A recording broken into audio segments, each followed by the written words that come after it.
अगर ये बच्चे जो हमारा भविष्य भी है, हिंदुस्तान का मुस्तकबिल भी और विकसित भारत के उज्जवल नागरिक भी, यानी उनको अगर इडियट कहा जाए तो इससे और ज्यादा दुर्भाग्यपूर्ण कुछ नहीं।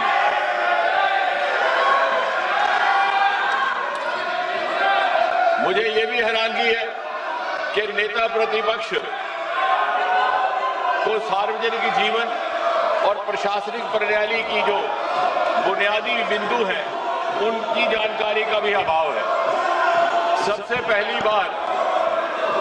पहली बात तो ये कि जब वो कहते हैं कि गृह मंत्री जी ने गोली चलाने का आदेश दिया और उसे ऑथेंटिकेट करने में नाकाम है, तो सबसे पहली बुनियादी बात कि कहीं भी गोली चलाने का आदेश कोई मंत्री नहीं देता, वो मैजिस्ट्रेट देता है, एसडीएम देता है, डीएम देता है। हम सब विधायक रहे हैं, सांसद रहे हैं, हमारे अनुभव में है। इसका अर्थ ये हुआ कि उन्हें सार्वजनिक जीवन का भी अनुभव में अभाव है।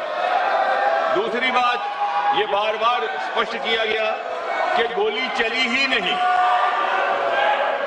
अश्रु गैस, टीयर गैस का इस्तेमाल हुआ, लेकिन जब गोली चली ही नहीं तो आदेश देने का सवाल ही नहीं पैदा होता, और आदेश देने का अधिकार मैजिस्ट्रेट के पास रहता है, मंत्री के पास नहीं। फिर इन्होंने ये कहा कि गृह मंत्री जी के साथ 30 गाड़ियों का 30 व्हीकल्स कैवलकेड, शायद इनको गिनती करने में भी दिक्कत है। इन्होंने शायद वो कैवलकेड देखा ही नहीं कि 30 गाड़ियां कभी भी गृह मंत्री जी के साथ नहीं चलती।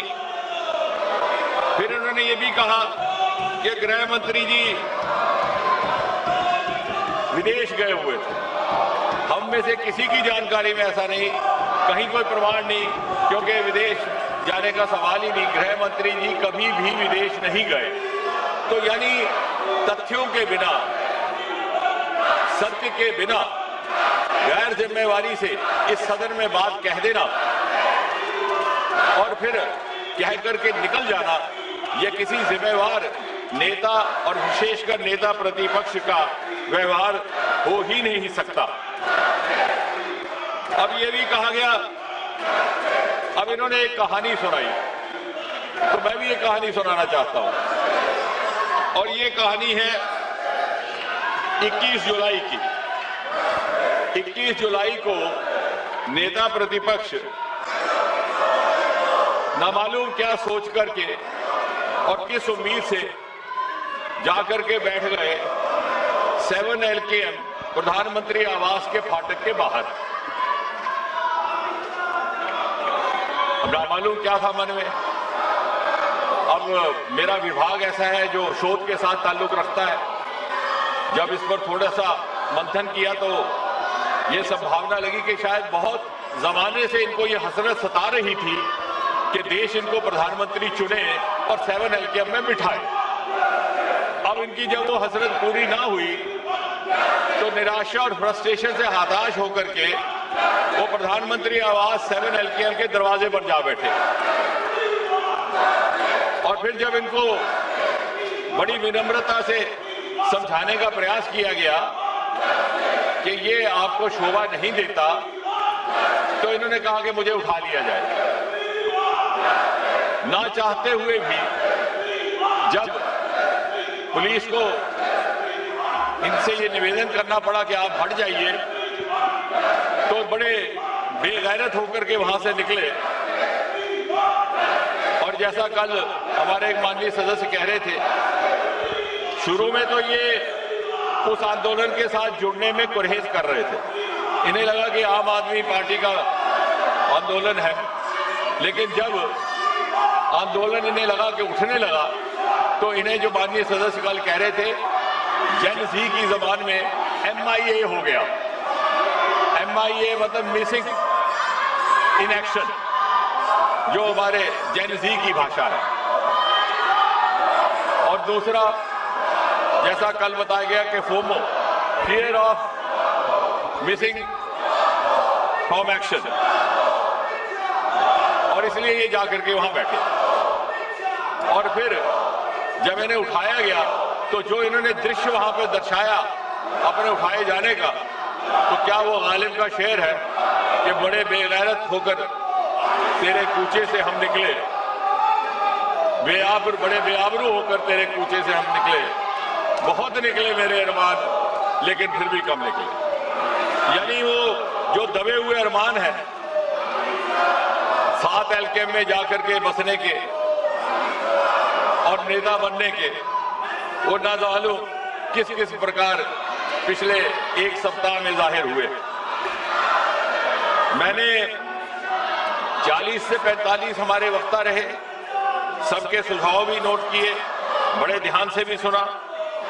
उसमें कुछ एक बातें ऐसी भी आई जो मुझे लगता है कि स्पष्ट करने लायक है। यहां पे ये बताया गया,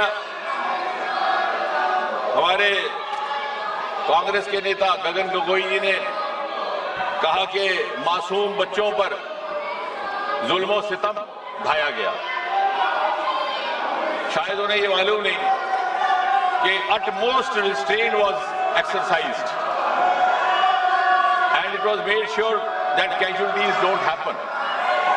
लेकिन मुझे लगा बाद में, जैसे मैंने कहा, जब शोध किया तो ये लगा कि अपने अनुभव से बोल रहे थे, क्योंकि सन 1969 से लेकर के 1984 तक जो असम में ऑल इंडिया स्टूडेंट यूनियन का प्रदर्शन रहा, आंदोलन रहा, वो हमारा रिकॉर्ड बताता है कि 860 innocent people, most of them students had got killed. उस समय सरकार कांग्रेस की थी। तो इन्हें लगा कि जिस तरह से हम अपने जमाने में आंदोलन कर रहे विद्यार्थियों को कुचलने के लिए उन्हें मौत के घाट उतारते थे, शायद इन्होंने भी ऐसा किया हो। माननीय प्रियंका गांधी जी ने एक बड़ी रोचक बात की और ये सुनने लायक है। उनका कहना है कि 152 बार पेपर लीक हुआ। ये आंकड़ा कहां से मिला, कोई प्रमाणित नहीं, कोई ऑथेंटिकेशन नहीं।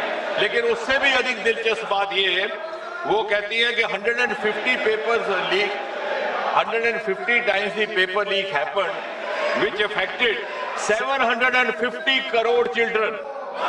I have verified this from the written script which was there in the parliament last night, where I wanted to actually check on myself. 150 paper leaks affecting 750 crore children, which means 7.5 billion. The entire population of the world is just about 8 billion. And you have 7 billion, 7.5 billion children in India. ना मालूम ये आंकड़ा कहां से आया। या तो ये मनगढ़ंत है, या तो ये इसमें शरारत है, और या फिर इसमें इग्नोरेंस है। उन्होंने कहा कि सन 2024 के बाद जब ये एक्ट लगा था कोई कार्रवाई नहीं हुई। शायद उन्होंने ये अध्ययन नहीं किया कि 52 FIR लग चुके हैं पिछले 2 वर्ष में जब से ये एक्ट बना, जिसमें से 29 है प्रिवेंशन ऑफ अनफेयर मीन्स और 23 है भारत संहिता के लिए। इसी तरह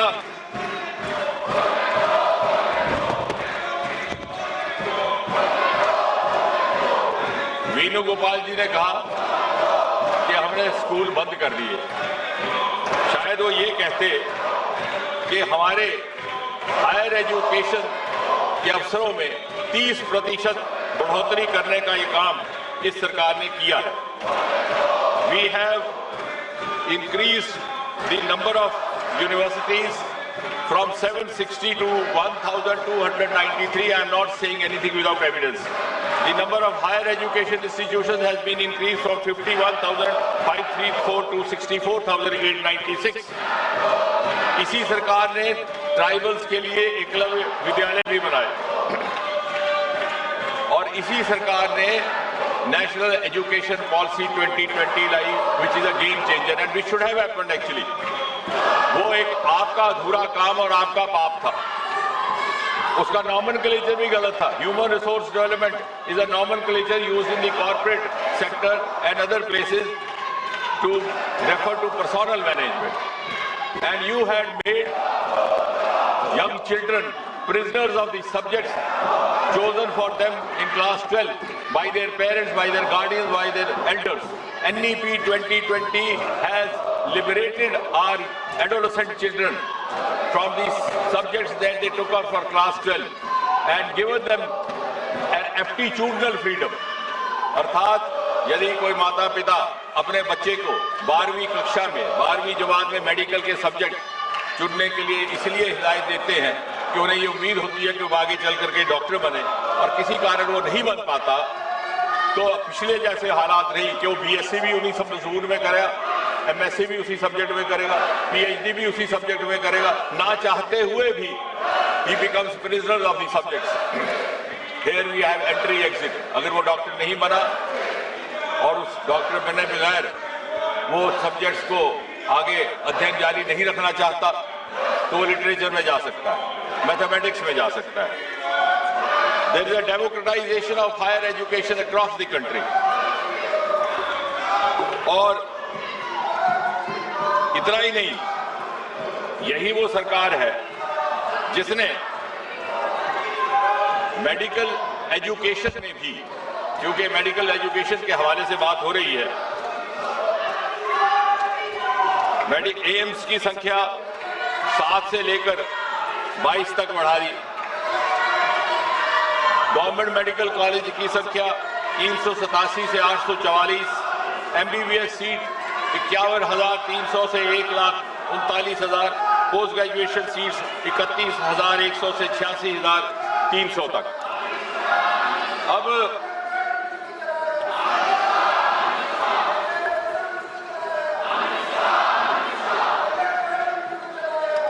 मुझे तो चाहते तो हम ये थे कि इस बिल पर गंभीर चर्चा होती, क्योंकि जिस तरह से प्रधानमंत्री जी ने बड़ी संवेदनशीलता के साथ कार्रवाई की है, अभी हाल ही में जो पेपर लीकेज हुआ उसकी जानकारी 7 और 8 जुलाई की रात को आई. 12 तारीख को सीबीआई को सौंप दिया गया. तुरंत 13 व्यक्ति हिरासत में ले लिए गए. साथ ही साथ लगभग 92 लोकेशंस पर रेड किया गया और 12 तारीख को ही सीबीआई दिया. और मुझे कहते हुए तसल्ली है कि कल चार्जशीट फाइल हुआ और आज से वो ट्रायल भी शुरू हो गया इस नए कानून के तहत, जिसके अनुसार पूरा का पूरा फैसला 5 महीने में मुकम्मल हो जाएगा. पहले 2 महीने में इन्वेस्टिगेशन, इंटेरोगेशन और अगले 3 महीने में एंड इसलिए जब आप इसके अतिरिक्त अगर आप युवाओं की बात करते हैं तो इसके अतिरिक्त सरकारी नौकरी की मानसिकता से बाहर निकालने का काम और अन्य विकल्प भी इसी सरकार ने पैदा किए. जब आपने सरकार छोड़ी तो इस देश में स्टार्टअप की संख्या केवल 350 थी, आज बढ़कर के 2,30,000 से ऊपर हो गई. हम तीसरे दर्जे पर आज खड़े हो गए. और इसलिए बहुत समय ना लेता हुआ मैं सीधा इस बजट के विषय में थोड़ी एक बात करके अपनी बात को समाप्त करूंगा, क्योंकि आप इस समय आपका भी उस तरह का नहीं है.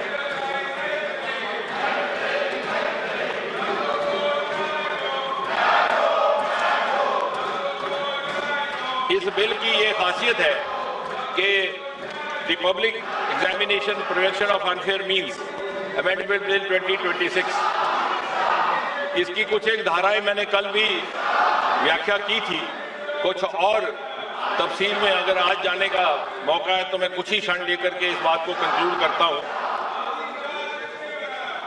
Public examination prevention of unfair means bill 2024 was enacted in January 24, लेकिन हाल ही के घटनाक्रम के बाद ये इस सरकार की संवेदनशीलता है and openness to accept the inputs and to learn from the experience and also to learn from the advice of the experts के लगा कि इसको और स्ट्रिंजेंट बनाया जाए. इस एक्ट के तहत जो अनअमेंडेड था उसमें भी the offence is cognizable, non bailable, non compoundable with stringent punishment. लेकिन जब महसूस हुआ कि इसे और ज्यादा सख्त बनाने की आवश्यकता है तो इसकी कुछ एक धाराओं में संशोधन करने का काम किया गया है। Section 1 of subsection 1 of section 10 person और person involve in malpractice, सरकार की अवधि थी 3 से 5 साल and fine up to 10 lakh, उसको बढ़ा करके 5 से 10 साल किया गया और जुर्माना 50 लाख तक। सर्विस प्रोवाइडर, जिसकी परिभाषा मैं कल दे चुका हूं इन माय इंट्रोडक्टरी रिमार्क्स, उनका फाइन था पहले 1 करोड़ तक, उसे बढ़ा करके 5 करोड़ कर दिया गया और उनको 4 साल के बजाय 8 साल तक कोई और एग्जाम कंडक्ट करने पर बाधित कर दिया गया। डायरेक्टर और मैनेजमेंट की सजा 3 साल से लेकर 10 साल से बढ़ा करके 5 साल से 10 साल तक कर दी गई। फाइन 1 करोड़ से बढ़ा करके 5 करोड़ तक कर दिया गया। और इसी तरह जो ऑर्गेनाइज्ड क्राइम है, बार बार कुछ एक सदस्यों ने उसका उल्लेख किया है, मैं उस पर भी वाजे कर दूं कि उसके लिए इम्प्रिजनमेंट 5 साल से 10 साल से बढ़ा करके 7 से 10 साल कर दी गई। Fine which was not less than 1 crore has been increase up to 10 crore. और इसलिए बहुत सारी यहाँ बातें की गई। मैं ये भी कहना चाहूंगा कि कोई भी बच्चा अगर सुसाइड करता है तो जितना आपको उसका खेद है उससे ज्यादा हमें है, लेकिन हमें आंकड़ों में ना उलझाइए। हालांकि किसी मृतक बच्चे के आंकड़े का व्याख्या करना कोई शोभा नहीं देता, लेकिन the rate of suicide related to paper leakage also has reduced over the last few years. यही कुछ एक बात कह करके मैं अपनी बात समाप्त करता हूं। प्रश्न ये कि श्री N.K. प्रेमचंद्रन द्वारा प्रस्तुत संशोधन 1 को स्वीकृत किया जाए। जो सदस्य इसके पक्ष में हाँ गए, जो सदस्य विरोध में ना गए, मेरे विचार में निर्णय ना वालों के पक्ष में, ना वालों के पक्ष संशोधन स्वीकृत हुआ। प्रश्न ये कि विधेयक पर विचार किया जाए। जो सदस्य के पक्ष में हाँ गए, जो सदस्य विरोध में ना गए, मेरे विचार में निर्णय हाँ वालों के पक्ष में, हाँ वालों के पक्ष में विधेयक को विचार करने हेतु प्रस्ताव स्वीकृत किया गया। अब सभा विधेयक पर खंडवार विचार करेगी। निम्नलिखित मान्य सदस्यों के इस विधेयक पर विभिन्न खंडों में आए संशोधन हैं। श्री N.K. प्रेमचंद्रन, विशाल पाटिल, प्रोफेसर शौकत राय, डीन कोरिया, नीरज मौर्य, आनंद भदौरिया, श्याम कुमार बर्वे, के राधाकृष्णन, A.B. बिडन, लालजी वर्मा, राजेश रंजन, बेनी मेनन, शफी परमबिल, अजय कुमार सिन्हा, मनोज कुमार, शशिकांत सेंथिल, D.M. कथिर आनंद। मेरा अनुरोध है, अगर आप सब अपने अपने संशोधन प्रस्तुत करना चाहते हैं तो अपने अपने स्थान पर चले जाएं, तो मैं सभी खंडों के सभा के निर्णय के लिए एक साथ लेता हूं। जा रहे हैं आप? नो। प्रश्न है कि खंड 2 से 5 विधेयकांग बने। जो सदस्य के पक्ष में हाँ गए, जो सदस्य विरोध में ना गए, मेरे विचार में निर्णय हाँ वालों के पक्ष हुआ, हाँ वालों के पक्ष हुआ। खंड 2 से 5 विधेयकांग बना। प्रश्न ये कि खंड 1 अधिनियम सूत्र और विधेयक का पूरा नाम विधेयकांग बने। जो सदस्य के पक्ष में हाँ गए, जो सदस्य विरोध में ना गए, मेरे विचार में निर्णय हाँ वालों के पक्ष हुआ, हाँ वालों के पक्ष हुआ। खंड 1 अधिनियम सूत्र और विधेयक का पूरा नाम विधेयकांग बने। मंत्री जी अब प्रस्ताव करें कि विधेयक को पारित किया जाए। मैं प्रस्ताव करता हूं कि विधेयक को पारित किया जाए। प्रश्न है कि विधेयक को पारित किया जाए। जो सदस्य इसके पक्ष में हाँ गए, जो सदस्य विरोध में ना गए, मेरे विचार में निर्णय हाँ वालों के पक्ष में, हाँ वालों के पक्ष में प्रस्ताव स्वीकृत हुआ और विधेयक पारित हुआ।